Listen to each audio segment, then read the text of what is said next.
मनुष्याचं जीवन सफल सुफल कल्याणमय होतं. कसं म्हणाल तर जैसे मूळ सिंचने सहजे शाखा पल्लव संतसती. जसं झाडाच्या मुळाला पाणी घातलं असता त्याच्या शाखा म्हणजे फांद्या, पल्लव म्हणजे पानं, असं शाखाने टवटवीत पल्लवीत होतात म्हणजे टवटवीत होतात. तसं मनुष्याचं जीवन सद्गुरूची पूजा, सद्गुरूचे भजन, सद्गुरूची सेवा केल्यानंतर त्याचं जीवन आनंदमय कल्याणमय असं होतं. या ओवीच्या माध्यमातून ज्ञानेश्वर महाराज तुम्हाला आम्हाला संदेश देतात, सुखी जीवन जगण्याचा मार्ग दाखवतात, मार्ग सांगतात. ह्या जीवाला आपल्याला तुम्हाला आम्हाला संसारामध्ये जन्म घातलाय, पण या संसारात राहून परमार्थ केल्यानंतर त्या भगवंताची प्राप्ती होती असं ह्या ज्ञानेश्वर महाराज ओवीतून सांगतात.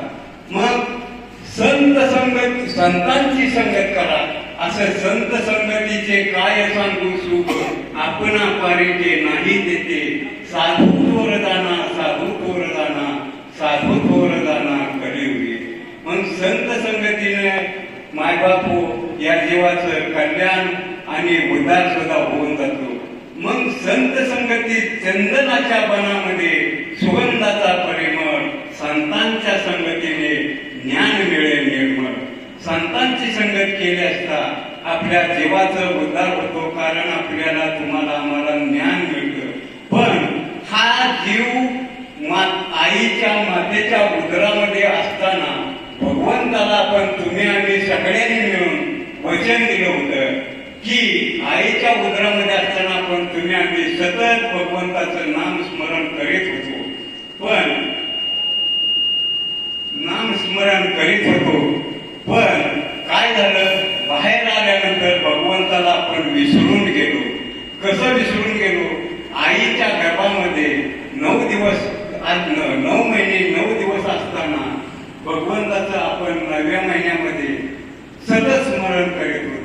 हे भगवंता, हे नारायणा, हे पांडुरंगा, मला या दुःखातून, या मल मूत्र विष्ठा यातून बाहेर काढ, मी तुला कधीही विसरणार नाही. असं भगवंताला आपण भगवंत विनवणी करीत होतो. पण हा जीव बाहेर भगवंताला दया आली पाहिजे. भगवंत हा करुणा करून दयाळू, प्रेमाळू, कनवाळू आहे. मग भगवंताला दया आली आणि मातेच्या उदरामध्ये असताना भगवंतांना आपली सोडवणूक केली, त्याला दया रंगलो. आणि बाहेर आल्यानंतर हा जीव भगवंताला विसरला. आणि कवा कवा मी आत उदरामध्ये असताना तुम्ही आम्ही सर्व जीवांनी, या मनुष्य प्राण्यांनी सगळ्यांनी भगवंताला एक वचन दिलं होतं की हे देवा, मला बाहेर काढ, मी तुला कधीच विसरणार नाही. मग त्या भगवंतानं मल मूत्र विष्ठा अशा या घाणीतून आपल्याला आईच्या उदरातून बाहेर काढलं. आणि बाहेर काढल्यानंतर आपण त्याला विसरून गेलो. विसरली तया थोर झाली हानी, पचतील खाणी 84च्या. अशा 84 लक्ष योनीतून आतापर्यंत आपण प्रवास करीत दुरून आलो मी का दुःख झालं दारून, यावही येतवरी होते याची कारण. फार दूरवर आपण आतापर्यंत 83,99,999 वेळा आपला जन्म आतापर्यंत झालेला यात. आणि हा शेवटचा देह, नरदेह दुर्लभ जाणार, हा शेवटचा देह आहे. तरी पण आपण भगवंताला विसरलो आणि वचन दिलं होतं आईच्या उदरामध्ये असताना, ते वचन सुद्धा विसरलं. विसरली थया थोर झाल्या आणि पस्तीन खाणी, ब्रह्म होता झाला जीव, विसरला मूळ भाव. विसरली तया थोर झाल्या आणि पस्तीन खाणी 84च्या. तर ह्याच्या आधी तुमच्या जीवाची आणि त्या शिवाची भगवंताची भेट तुमची आमची सगळ्यांची झालेली होती. पण आपण विसरून गेल्यामुळं आपण ह्या दुःखाच्या ठाईत पडलो, या संसारात पडलो. नाही भगवंत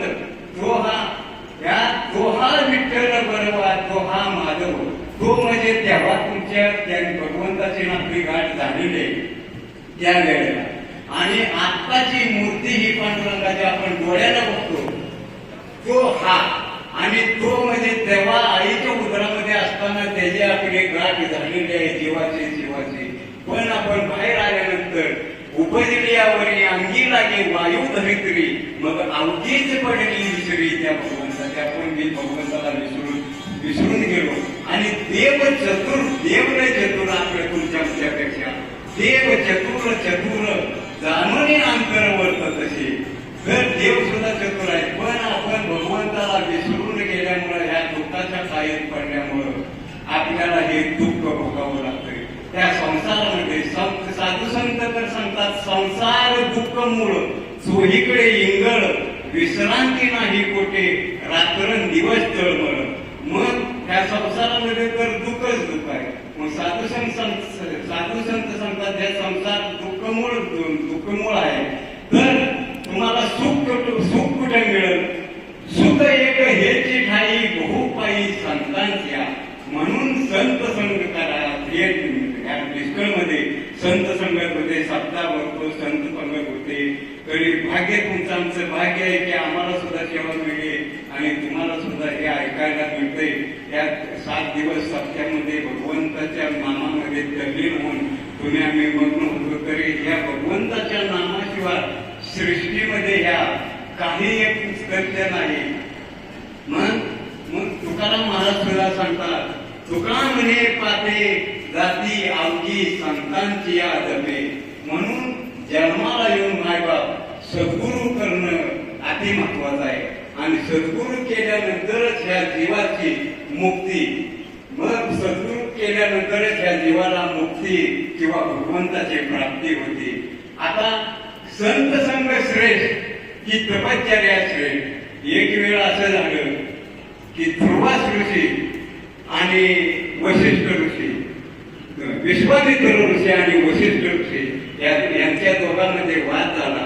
आणि वाद झाल्यानंतर त्याने ब्रह्मदेवाकडे गेलं की विश्वामित्र म्हणे तपश्चर्या श्रेष्ठ आणि वशिष्ठ ऋषी म्हणे संत संग श्रेष्ठ. तर श्रेष्ठ काय म्हणून दोघंही ब्रह्मदेवाकडे गेलं.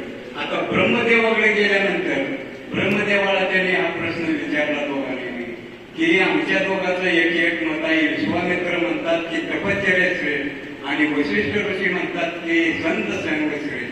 तर श्रेष्ठ काय ते तुम्ही सांगा असं ब्रह्मदेवाला त्या दोघांनी विश्वामित्र ऋषी आणि वशिष्ठ ऋषींनी विचारले. आता विचारल्यानंतर ब्रह्मदेवाने त्या दोघांना सांगितलं की ह्या प्रश्नाचं उत्तर तुम्हाला विष्णूकडे गेल्यानंतर मिळेल, तुम्ही विष्णूकडे जावं.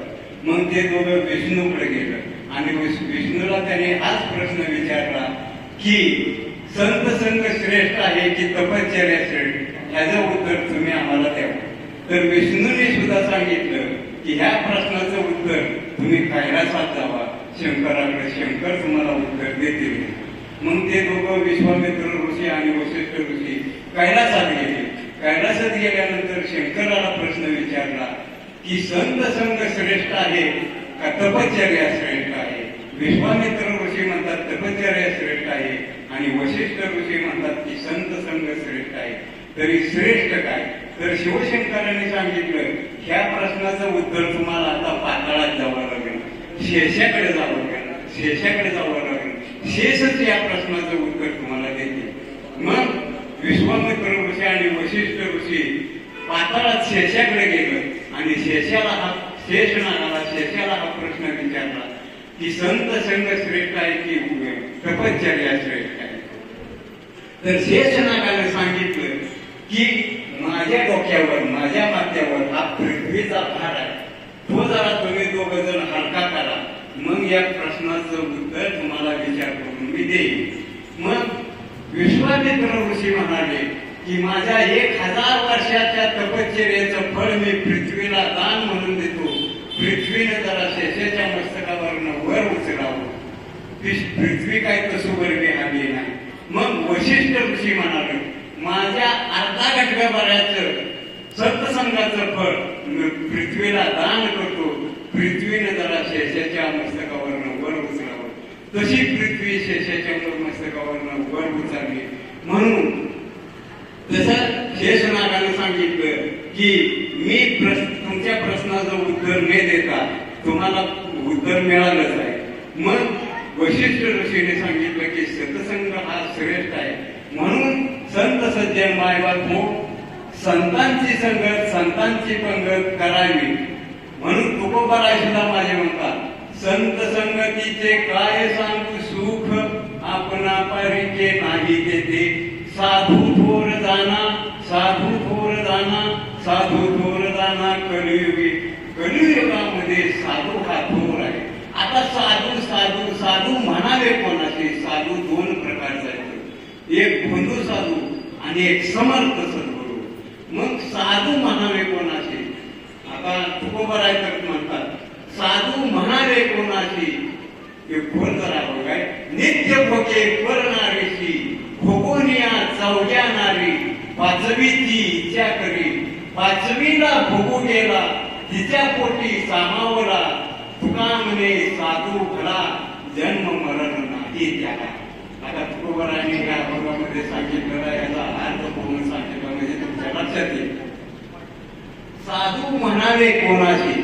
नित्य भोगे करणारीशी, भोगून या चौग्यानारी. आता ह्या चौग्यानारी कोण? दया, पहिली नारी दया, क्षमा, शांती आणि भक्ती. ह्या चार नारी भोगून पाचवीची इच्छा करी. पाचवी कोण? तर मुक्ती. आणि मग पाचवीला भोगू गेला, तिच्याच पोटी सामावला. मग ह्या चारीला बघून मुक्तीला भोगायला गेला, तिच्याच पोटी सामावला. मग तुका म्हणे साधू भला, जन्म मरण नाही त्याला. आता हे दुसरं साधू तुकोबारायांच्याच भाषेत. दुसरं साधू कोण? ही समर्थ सद्गुरू झालं.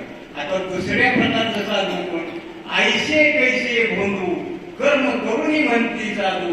अंगा लावून या राग, डोळे झाकून करती पा. दावी वैराग्याची कळा, भोगी विषयाचा सोहळा. तुका म्हणे सांगू किती, आणि जळो दयाची संगती. मग तुकोबाराय दोन्ही प्रकारच्या सद्गुरूंचं वर्णन करतात. आता हे दुसरे समर्थ सद्गुरू कोण?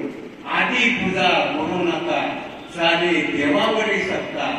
ऐसा सद्गुरू जाणावे, कापे काळ त्याचे नावे. ज्यांची दृष्टी होता पूर्ण, करी अपूर्णाशी पूर्ण. तुका गरजतो पोवाडे, गुरु भक्त ऐसे थोडे. तर ह्या दोन्ही प्रकारच्या सद्गुरूंचं वर्णन तुकोबारायांनी या अभंगाद्वारे केलेलं आहे. तरी जन्माला येऊन ज्या सद्गुरूंना भगवंताची प्राप्ती, हे सद्गुरूचा अंश म्हणून, भगवंताचा अंश म्हणून हे सद्गुरू तुमच्या आमच्या जड जीवाचा उद्धार करण्याकरता ह्या भूलोकामध्ये येऊन तुम्हाला आम्हाला ज्ञान देऊन तुमच्या आमच्या सारख्या जड जीवाचा उद्धार करतात.